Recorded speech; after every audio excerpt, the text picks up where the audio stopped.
England has long been famous for its educational establishments, for the freedom of choice of schools, and for their political and social toleration. But here's a boarding school where youth is not merely allowed, but encouraged to have its fling. The headmaster believes that every child should first find himself. Education can come later.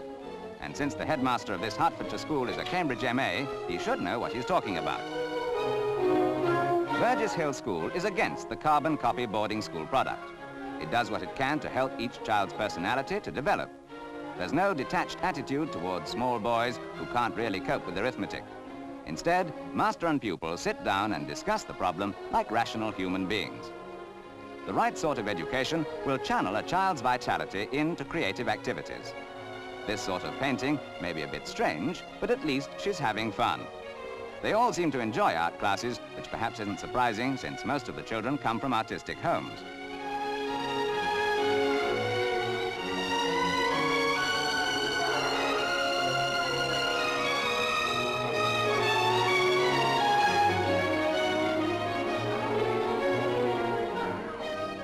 The staff of the school believe that if you blindly forbid children to do something, then they will certainly revolt. The answer is to allow them to find out for themselves whether these conventions are good or bad. Besides which, smoking calms the nerves.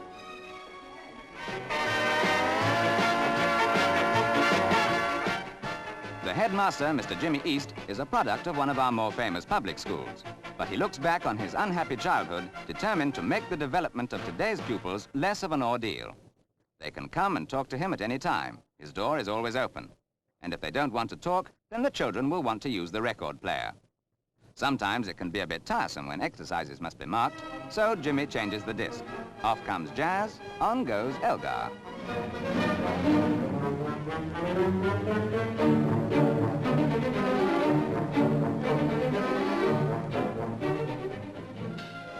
Are adults apt to attach too much importance to children's table manners? Eating should be a pleasant occupation instead of a tiresome task. At the school, meals are one of the principal times for getting together, a time for talking and relaxation. There's little place for tradition here, they say, because tradition means clinging to the dead past. Attitudes and values should change naturally.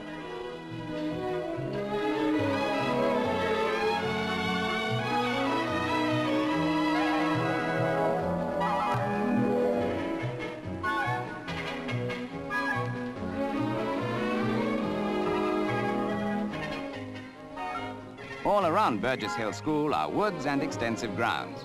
Here, without danger or worry to anyone, the youngsters run and play. At this age, they develop fast. Their muscles grow stronger. They're eager to take risks and test their strength. This, for instance, requires courage, but only for the first time. After that, it's easy. An important lesson for a child.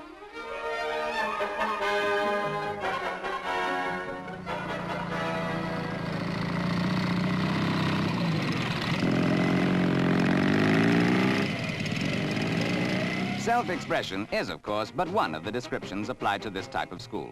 So, drama lessons rate high in the syllabus. The drama teacher takes the lead by demonstrating method acting. The pupils make up the story, which enables them to develop both imagination and that rare ability to stand up without shyness in front of an audience.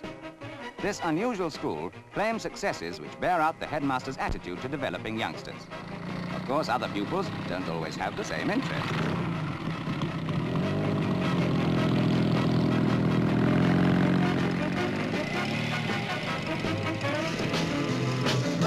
You should see my sister.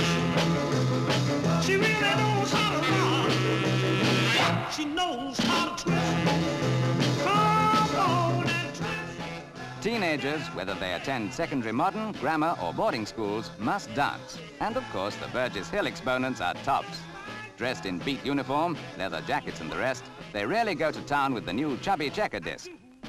What kind of education do the pupils get here? The answer is best supplied by one of the pupils who says, "We learn no more than we would at an ordinary school." But there are compensations, like being happy. Like being happy? Well, we wonder.